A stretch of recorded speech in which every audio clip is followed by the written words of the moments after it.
एक छोटा सा गांव था, धर्मपुर। वहीं मिट्टी और पसीने के बीच रहता था आदित्य, एक गरीब किसान का बेटा, जिसके पास ना पैसे थे ना सुविधा, पर सपनों की कोई सीमा नहीं थी।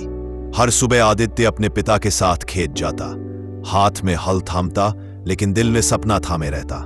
एक दिन मैं कुछ ऐसा करूंगा जिससे मेरे पिता सिर ऊंचा कर सके। गांव का स्कूल टूटी बेंचों वाला था।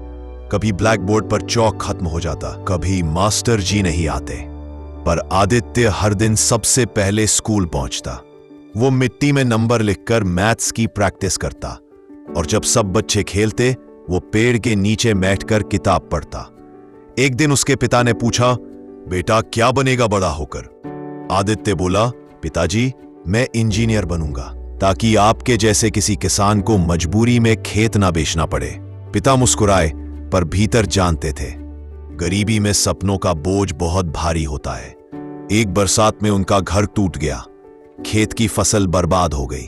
पिता ने कहा, आदित्य अब तू पढ़ाई छोड़ दे, मेरे साथ काम कर। वो पल आदित्य के लिए सबसे कठिन था। वो खेत की मेड़ पर बैठा आसमान को देखता रहा, फिर खुद से बोला, शायद ईश्वर मुझसे मेरा हौसला परखना चाहता है। उसने खेत में काम भी किया और रात में मिट्टी के दीपक की रोशनी में पढ़ाई भी जारी रखी। कभी नींद आती तो पानी के छींटे मारकर खुद को जगाता। कहता, आदित्य अगर रुक गया तो सपना भी रुक जाएगा। 10वीं की परीक्षा में उसने पूरे जिले में पहला स्थान हासिल किया। गांव के लोग हैरान रह गए। सबने कहा, यह तो गरीब का बेटा है, ये कैसे कर गया? लेकिन किस्मत को शायद उसकी खुशी रास नहीं आई। 12वीं के बाद कॉलेज में एडमिशन का वक्त आया। फीस 5,000 रुपए, घर में 500 भी नहीं थे। आदित्य ने मां से पूछा, क्या मैं कॉलेज नहीं जा पाऊंगा? मां ने सिर्फ इतना कहा, बेटा मैं भूखी रह लूंगी, पर तेरी किताबें नहीं रुकेंगी। वो मां का आंचल बेचकर, चूड़ियां गिरवी रखकर किसी तरह कॉलेज की फीस भर दी। आदित्य ने सिर झुकाकर कहा, मां एक दिन मैं तुम्हें नए सपनों की चूड़ियां पहनाऊंगा। शहर पहुंचा तो जैसे दूसरी दुनिया थी। बड़े बड़ी बिल्डिंग, महंगे कपड़े और खुद एक साधारण लड़का जिसकी जेब में बस 120 रुपए थे।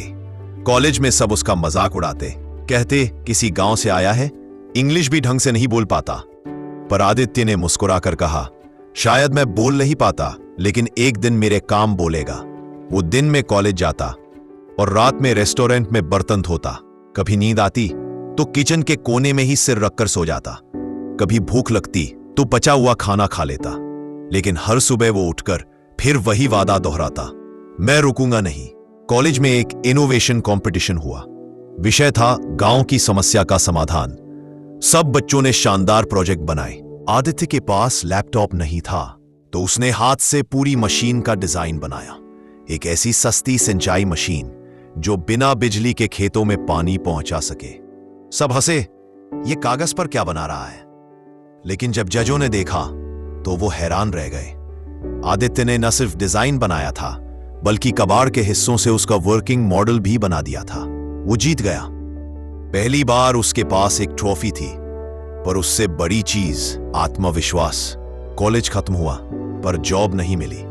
1 साल तक उसने कई दरवाजे खटखटाए, कोई जवाब नहीं। वो हारने लगा था। एक रात वो अपनी पुरानी ट्रॉफी देख रहा था और उसे याद आया, गरीब वो नहीं जो खाली जेब वाला है, गरीब वो है जिसने उम्मीद छोड़ दी। उसने अपनी मशीन को और बेहतर किया, वीडियो बनाकर ऑनलाइन डाला। वो वीडियो वायरल हो गया। एक बड़ी कंपनी ने उसे बुलाया, क्या तुम हमारे साथ काम करना चाहोगे? आदित्य ने कहा, मैं सिर्फ काम नहीं करना चाहता, मैं कुछ बदलना चाहता हूं। वो कंपनी में यंग इनोवेटर के तौर पर शामिल हुआ। उसकी मशीन अब सैकड़ों गांवों में किसानों की मदद कर रही थी। कई सालों बाद गांव की वही पगडंडी पर एक गाड़ी आकर रुकी।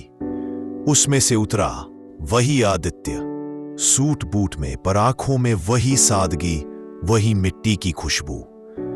उसने अपने पिता के खेत में जाकर कहा, पिताजी अब आपके खेत में कभी पानी की कमी नहीं होगी। वो मशीन अब उनके खेत में लगी थी। मां ने कहा, बेटा तू तो सच में उड़ गया। आदित्य बोला, मां मैंने उड़ना नहीं सीखा, बस गिरना छोड़ दिया। आदित्य अब गांव के बच्चों के लिए एक फ्री इनोवेशन स्कूल चलाता है। वो बच्चों से कहता, अगर हालात तुम्हारे खिलाफ है तो मत घबराओ, क्योंकि हवा के खिलाफ उड़ने वाला ही असली बाज होता है। और जब भी कोई बच्चा पूछता, भैया क्या हम भी सफल हो सकते हैं, वो मुस्कुराकर जवाब देता, बिल्कुल, क्योंकि सपनों को पंख नहीं चाहिए, बस एक जिद चाहिए उड़ने की। कभी किसी गरीब बच्चे को मत समझो कि वो छोटा है, क्योंकि उसके अंदर वो आग होती है जो पूरी दुनिया को रोशन कर सकती है।